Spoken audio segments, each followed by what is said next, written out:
6 साल से 14 साल तक बाबू भैया सिर्फ और सिर्फ दवाइयों पर जिंदा रहे। टाइम ऐसा भी आया था कि जब बाबू भैया की मम्मी को अपनी सारी ज्वेलरी बेचनी पड़ी थी। बाबू भैया इतना डिप्रेशन में जा चुके थे कि उन्हें सुसाइडल थॉट आने लगे थे। पर आपको यह भी पता होना चाहिए कि उनके एक राइड का खर्चा 5 से 6 लाख आता है।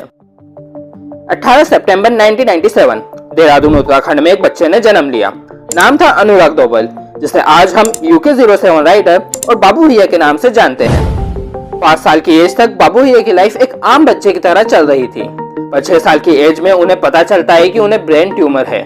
उस वक्त उनकी फैमिली की कंडीशन काफी खराब थी और उनके पापा एक कॉलेज प्रोफेसर थे जिनकी सैलरी 1200 रुपए महीना थी। बाबू भैया के पापा के लिए उनकी महंगी महंगी दवाइयाँ खरीदना काफी मुश्किल होता जा रहा था। ऊपर से उनके परिवार का पहला फ्रिज इसलिए लाया गया था ताकि वो बाबू भैया की दवाइयाँ रख सकें और दवाइयाँ खराब ना हो।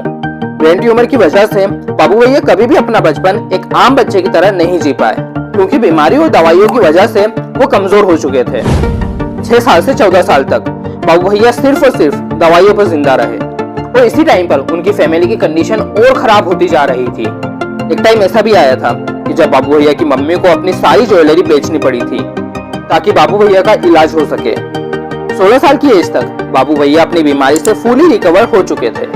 अब इस लड़के का सिर्फ एक सपना था कि जब वो कॉलेज जाए तो KTM बाइक पर जाए, पर उन्हें पता था कि उनकी फैमिली एक 2 लाख की बाइक को अफोर्ड नहीं कर सकती। इसलिए उन्होंने बच्चों को ट्यूशन पढ़ाना शुरू करा ताकि वो अपनी बाइक के पैसे खुद जोड़ सके।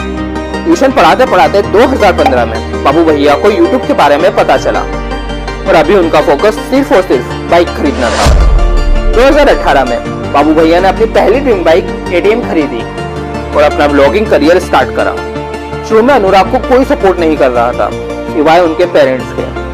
लोग उनका मजाक बनाने लगे थे, पर बाबू भैया वीडियो डालते रहे। वो उन वीडियो से महीने के सिर्फ 7,000 रुपए तक कमाते थे।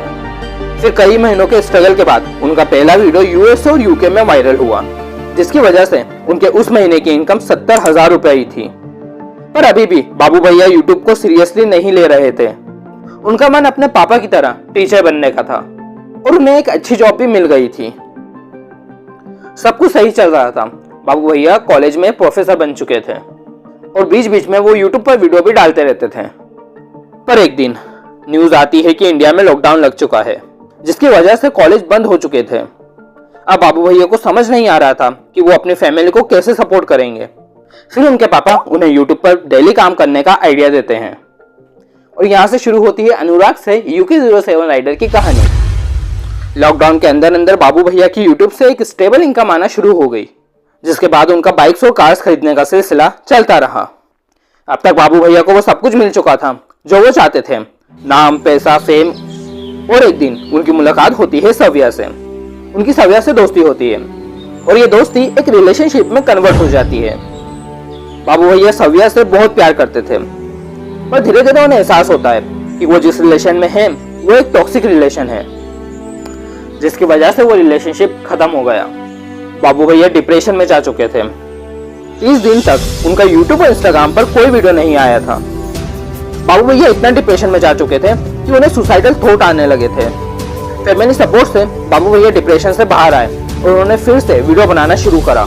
बाबू भैया को डर लगता था कि इतने लंबे ब्रेक के बाद लोग उन पर हंसेंगे, पर इसका बिल्कुल उल्टा हुआ।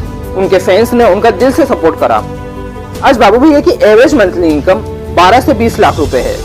पर आपको ये भी पता होना चाहिए कि उनके एक राइड का खर्चा 5 से 6 लाख आता है। इसके बाद उन्हें अपनी टीम को भी सैलरी देनी होती है।